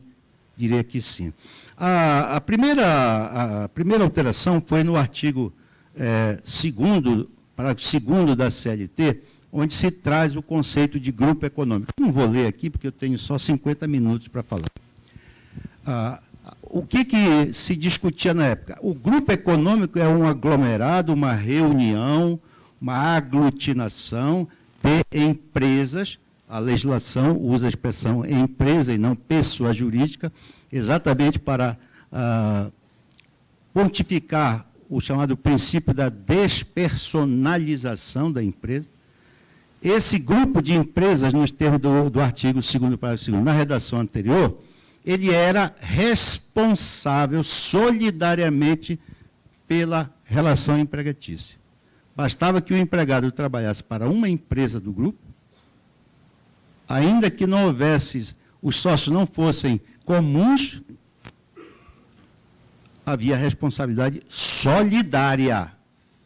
Ou seja, o empregado podia cobrar de qualquer uma empresa do grupo, ainda que não fosse a sua real empregadora. Porque, na aparência, o empregador era o grupo econômico, exatamente porque é responsável. Ora, havia então a empregadora, que tinha, às vezes, a dívida com responsabilidade, e havia a empresa do grupo que não se beneficiou do serviço do empregado, mas tinha responsabilidade sem dívida, se inadimplente fosse a devedora, a empregadora devedora. Havia, então, uma discussão doutrinária e depois jurisprudencial para a configuração do grupo. O que era necessário? Era uma relação de coordenação ou uma relação de subordinação de uma empresa em relação às demais do grupo. Prevaleceu no TST, acho que o ministro Vantuil lembra, um acordo da lavra do ministro Horácio Sena Pires, eu tenho até aqui, mas não, em que a tese de que haveria necessidade da subordinação hierárquica para a configuração do grupo econômico. Então, havendo essa subordinação sem necessidade da coordenação, estaria configurado o grupo econômico para os efeitos da responsabilidade solidária de todas as empresas do grupo, não só a empregadora. Isso trazia uma insegurança jurídica. Por quê? Bastava a existência do grupo. Digo eu, não obstante o empregado se quer trabalhar em benefício de todas as empresas do grupo, mas elas eram todas solidariamente responsáveis. E o que acontecia, então? A empresa devedora, a empregadora, inadimplente na execução, o empregado vinha e dizia, a empresa tal, B, ela é do grupo. E o que o juiz do trabalho fazia? Ato contínuo, sem direito de defesa, já mandava penhorar os bens. Ó, o penhorar o senhor se defende depois. Depois eu vou chegar no sócio, que a questão alterou. E aí, a conta corrente da empresa B, lá do grupo, estava bloqueada, por determinação da de trabalho. E ele ficava na dúvida depois, o que eu vou fazer? Eu vou embargar a execução, com embargos à penhora, no caso, nem é embargo à execução propriamente dito, embora a CLT se contempla embargos à execução como regra, porque embargos à penhora é em razão da penhora, e não em razão dos cálculos que seriam os embargos à execução do devedor. Ou eu vou opor embargos de terceiro, porque eu não participei da relação processual. Se ele opusesse os embargos de terceiro, diz, não, é embargo à execução, ou embargo de devedor, ou embargo à penhora. Se ele opusesse os embargos à penhora, diz, embargo de terceiro, porque você não é devedor. Aí ficava naquela discussão. Porque aqui, para nós, desculpa, os colegas, juízes, juiz do trabalho não conhece execução, em grande maioria, e nem quer conhecer. Entrega na mão do diretor de secretaria. E eu conheço, eu fui presidente de Amatra, eu posso falar isso com autoridade. E eu não estou aqui denegrindo a imagem de ninguém. Muitos juízes do trabalho se preocupam em fazer uma bela sentença de conhecimento, doutrina jurídica, aí chega na hora de executar. Não é comigo isso aí. Como não é comigo?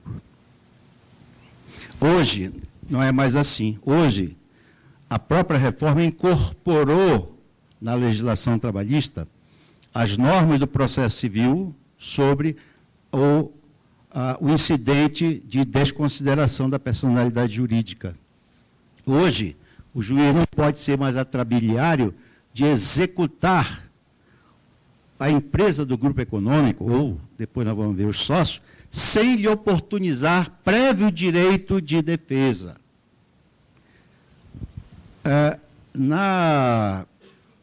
Sobrevindo o novo Código de Processo Civil, nós fizemos, então, eu participei do grupo que elaborou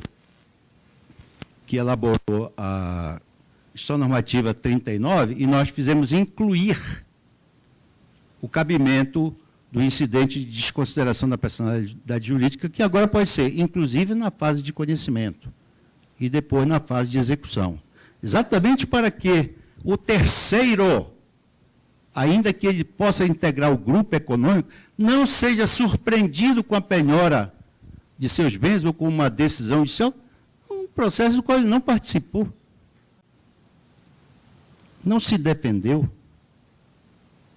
Não foi ouvido. Ora, eu já tive os meus bens penhorados e eu não fui sequer ouvido.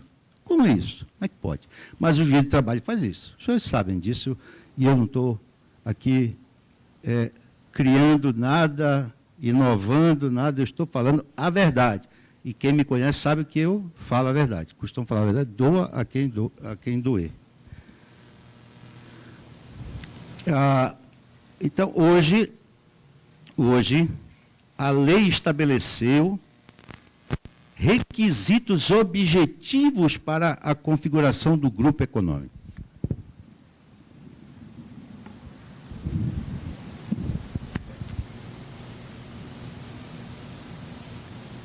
O parágrafo 3º estabelece isto. Não caracteriza grupo econômico a mera identidade de sócios. Aliás, a jurisprudência do TST já dizia isto, neste acórdão da lavra do ministro Horácio. O ministro Vantuil lembra muito bem daqueles casos que nós discutimos lá, daquela empresa que eu esqueci o nome agora, do Banco Itaú, que era não, era esqueci agora. Eu tenho um acordo aqui, mas até do ministro Vantuil um acordo também, em que a empresa não pertencia ao grupo econômico do sucessor, quando o Banco Itaú comprou, aí queriam responsabilizar. Eu esqueci de manter o nome agora, mas não vem. Então, qual foi a regra de segurança jurídica? Primeiro, a mera identidade de sócio não caracteriza. Então, ele pode ser sócio ou pode não ser sócio. Isto não significa que haja grupo econômico. Não configura o grupo econômico. É necessário a configuração do grupo. Aí são 3 critérios novos da lei. A demonstração do interesse integrado, a efetiva comunhão de interesses e a atuação conjunta das empresas dele integrantes. Ora, o grupo pode não ter homogeneidade na sua atividade. Ele pode ser constituído até para o fortalecimento daquela relação, mas não haver comunhão de interesses entre as empresas. Cada uma pode ter um ramo diferenciado. Claro que a comunhão de interesse é o lucro. Qual é a empresa que atua sem visar lucro? Não existe. Então, hoje, há necessidade da prova desses requisitos. Senão, o grupo econômico não será constituído. E isto é regra de segurança jurídica, porque não havia na lei anterior. Então, hoje, o autor deverá fazer a prova desses requisitos para a configuração do grupo econômico. Ele não pode reclamar da empresa B, se a empresa A é a empregadora dele, e há necessidade de aglutinação, de litisconsórcio, exatamente para a demonstração do grupo, sob pena de o pedido não ser acolhido. Ao lado disso também, há um outro fenômeno muito importante, chamado de sucessão de empregadores, que outros chamam de sucessão trabalhista. Eu até entendo que a sucessão de empregadores é quando houver a aquisição da empresa, ou da unidade produtiva, ou da universalidade dos bens ativos e passivos da empresa, não é? De forma que isto implique em alteração das condições de trabalho, modifique as condições e o próprio contrato de trabalho, para que se configurar o grupo, a sucessão trabalhista. E o empregado da empresa cedida passe a trabalhar, ou continue trabalhando para a empresa sucessora. A sucessão trabalhista seria na hipótese que os requisitos da transferência da titularidade da empresa estão presentes. O requisito está presente. Mas não há a prestação de serviços para a sucessora. É chamada sucessão trabalhista, embora o nosso colega ministro Maurício Godinho entenda que é apenas um sinônimo. Na prática, seria a sucessão de empregadores. Mas, às vezes, repito, o segundo requisito, ou seja, da prestação de serviço continuado, em que os autores chamam de sem solução de continuidade, é um dos requisitos, mas ele não é imprescindível para que não se reconheça a sucessão. Em outras palavras, basta a transferência patrimonial efetiva que provoque uma tangibilidade do contrato de trabalho daqueles empregados. A responsabilidade é exclusiva, hoje, de acordo com a lei, com regra, do sucessor. Sucessor. A responsabilidade pode ser, pode ser atribuída à empresa sucedida em caso de fraude. Em caso de fraude.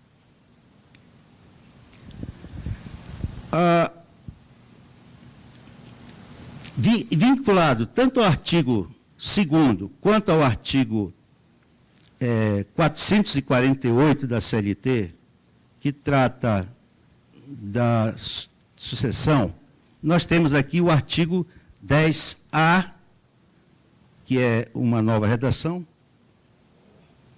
que trouxe também mais uma regra de segurança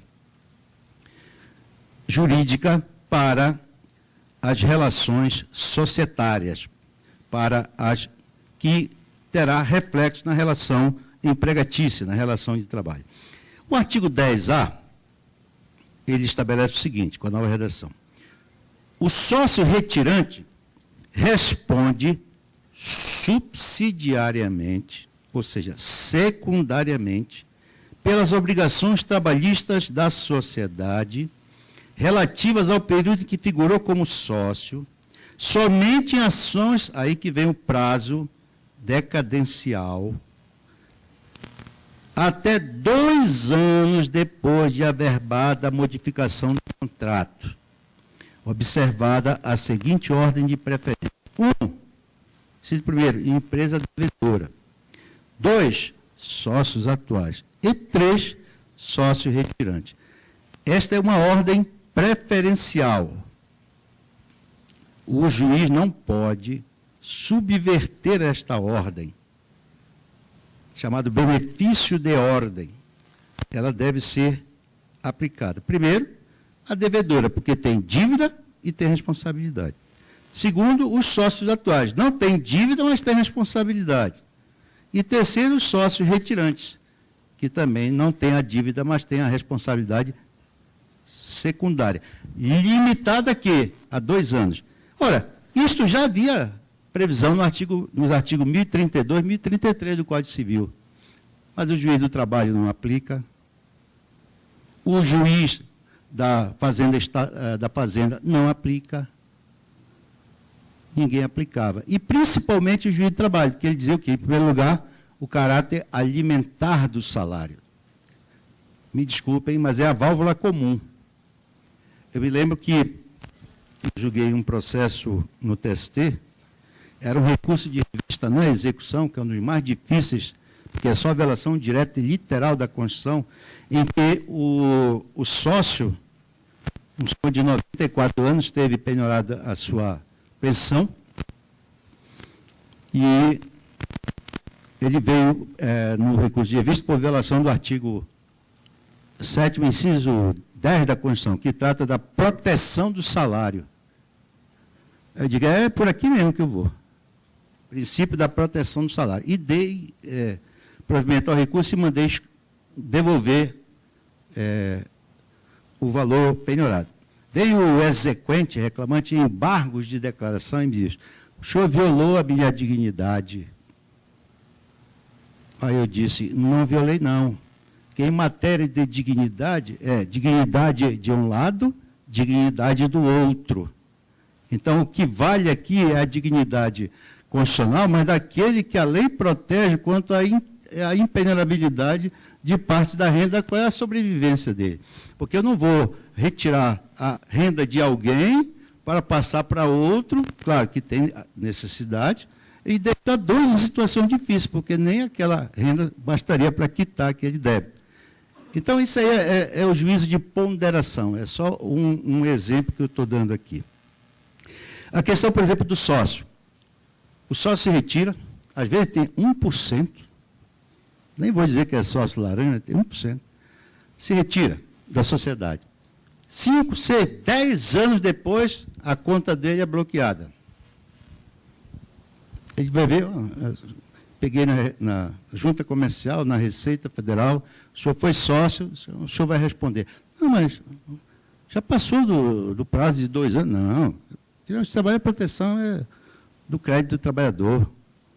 Aí vai ter que contratar advogado, embargo de terceiro, criar todo um processo dificultoso, oneroso, né? Porque o ministro Barroso falou aqui, é muito barato litigar no trabalho para empregado. É de graça. Por isso que eu cheguei agora, segunda-feira, quando nós começamos, eu já tinha recebido 200 processos, só eu. Só da segunda-feira, depois das férias, 200 processos. E, embora veio a lei para aplicar a responsabilidade por dano processual, que, aliás, para mim nem precisava, porque o Código de Processo já tem previsão, e eu sempre apliquei penalidade. Eu não olho no processo quem que está, a capa dos autos, para mim não interessa. Litigou de má-fé, eu puno. E tem mais, assistência judiciária gratuita não é salvo-conduto para a parte litigar de má-fé no processo. Ou seja, ainda que o reclamante seja beneficiário de justiça gratuita, ele não tem, entre aspas, o direito de litigar de má-fé, porque a multa ele vai pagar. Se não puder, inscreve na dívida ativa e no dia que ele puder pagar, ele paga.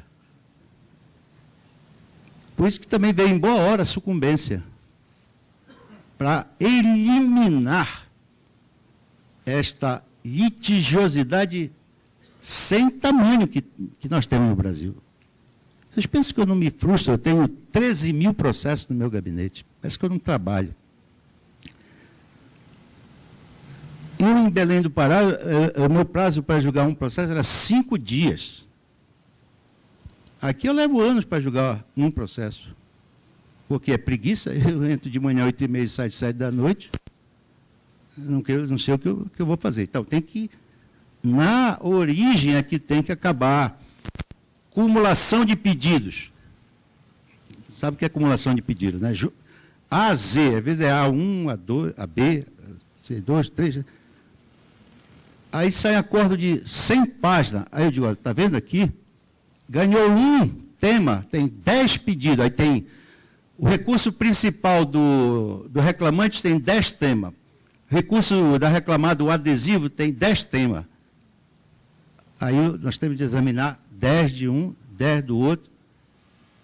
Isso não existe, isso aqui. Não é crível. Contando assim, não é crível isso.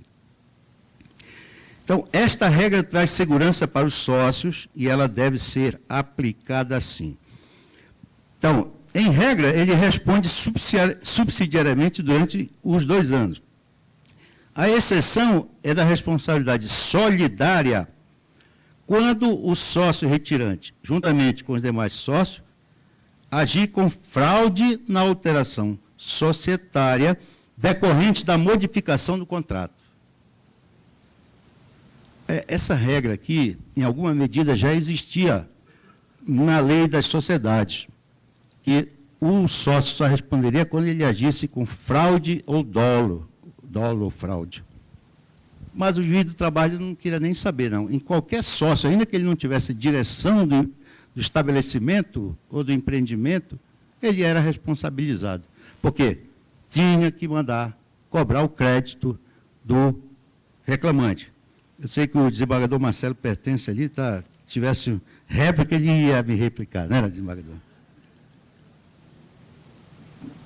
Mas como ele é um bom aluno e competente, que atuou na primeira turma convocado brilhantemente, né, sempre firmando as suas posições, sabe que eu ajo assim, com lealdade e doê-la a quem doê-la.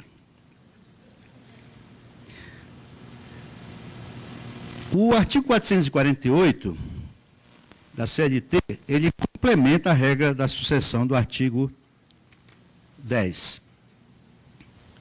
Caracterizada sucessão empresarial ou de empregadores, prevista nos artigos 10 e 448, esse aqui é o A. As obrigações trabalhistas, inclusive as contraídas à época em que os empregados trabalhavam para a empresa sucedida, são de responsabilidade do sucessor. Esta é a regra. Esta é a regra. Agora, vejam, às vezes, o absurdo que leva à interpretação mais protetiva. Um banco estatal foi adquirido por um banco privado.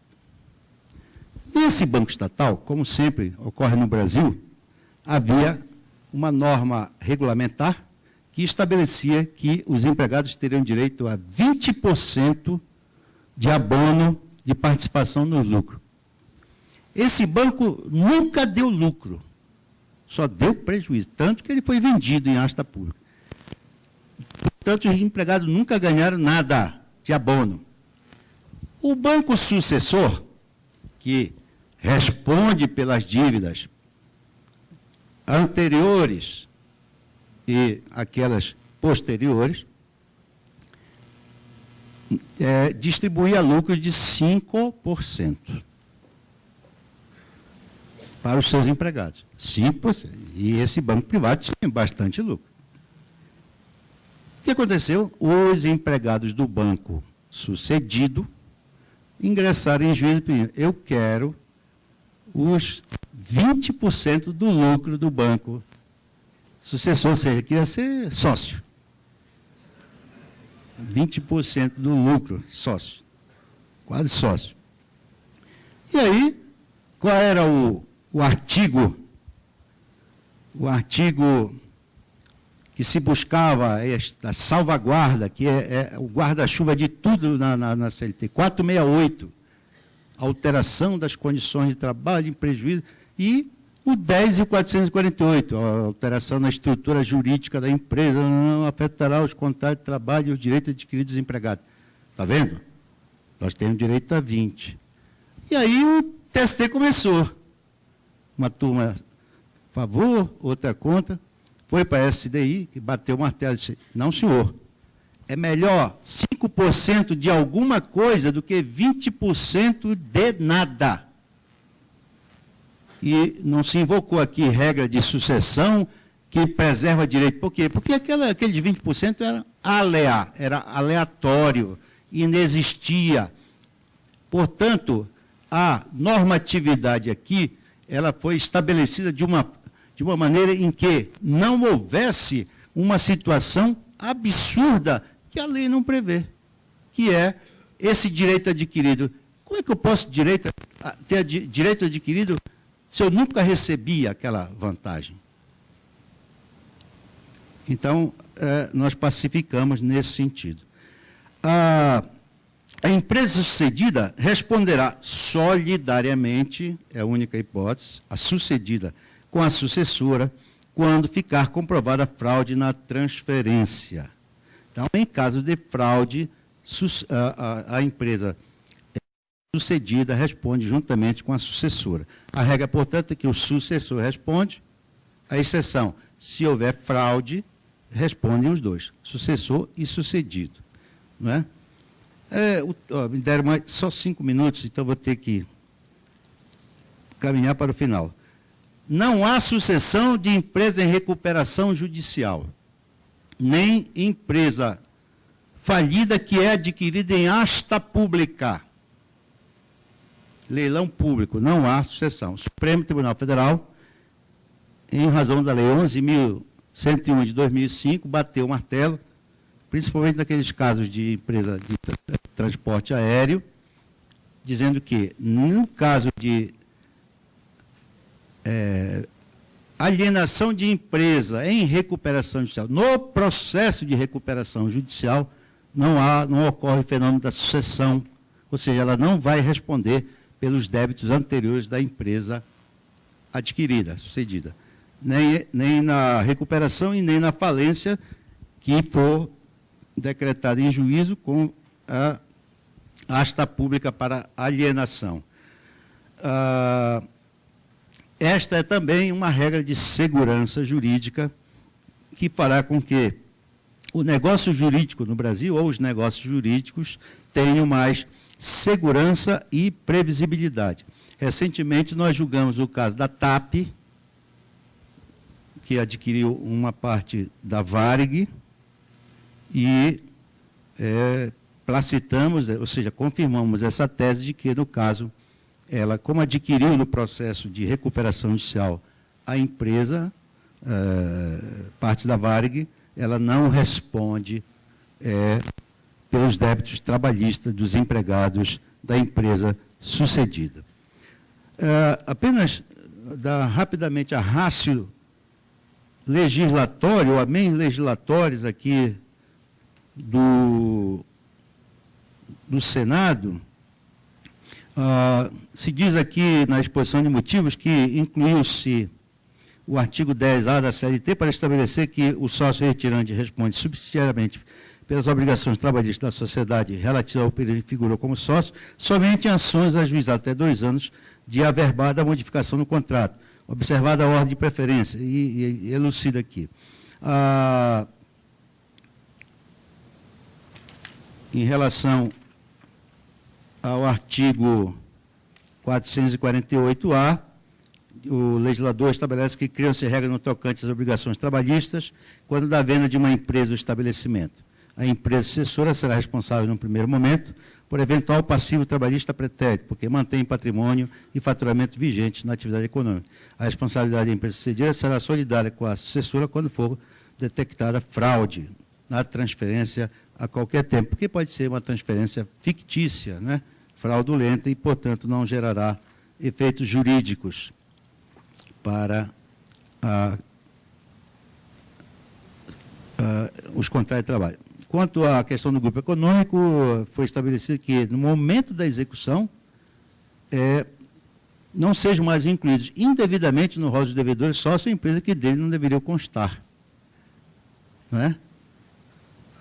Essa talvez seja uma das regras mais importantes desta alteração no plano do direito negocial ou dos negócios jurídicos, essa proteção do sócio. Não é? E é uma proteção que o juiz do trabalho, sim, tem o dever, a obrigação de observar e evitar que a mera alegação ou esse pensamento de que tudo deve ser feito em prol do trabalhador seja, de certo modo, adequado aos ditames que a lei está estabelecendo. A reforma veio, a meu juízo, para, de certo modo, criar mais segurança, abstraídas as discussões em torno de inconstitucionalidade. Eu acredito, inclusive, que o TST vai se debruçar sobre isso, mas não creio, sinceramente, não creio, não acredito que o TST vai declarar inconstitucionalidade de alguma norma, porque, primeiro, esse controle será meramente difuso, ou seja, não será um controle que obrigará as outras cortes, e caberá ao Supremo decidir ao final. Olha, o ministro Barroso já sinalizou aqui, deixou muito bem claro, que hoje a negociação coletiva vale, salvo se for vício formal ou aquele vício substancial que eu mencionei aqui, que é da inexistência de contrapartida. Se não houver contrapartida, não há negociação. Haverá capitulação. Agradecendo a paciência de todos, eu espero que tenha trazido um pouco de compreensão ao tema, muito oportuno, cumprimento os patrocinadores, cumprimento meu amigo e querido colega Luiz Ronan, e peço escusas se não atendi, talvez, a expectativa dos senhores para a explanação, mas acredito que nós estamos ainda no começo dos debates, nós vamos amadurecer ainda mais, o TSE vai amadurecer essa discussão e posso deixá-los, pelo menos da minha parte, tranquilo, que nós saberemos aplicar com sabedoria, com disciplina, com segurança e com previsibilidade a nova legislação. Muito obrigado a todos.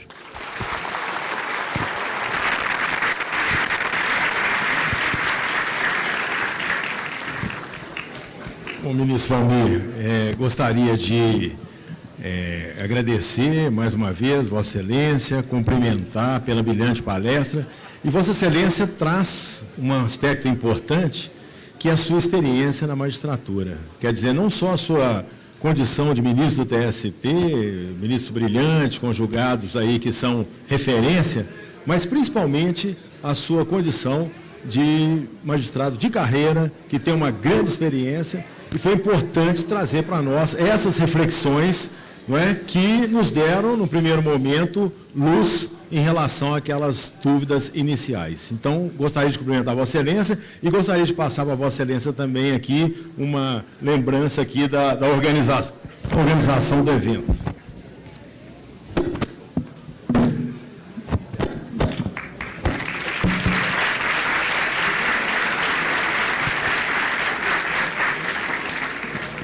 Dou por encerrado, então, em espanhol.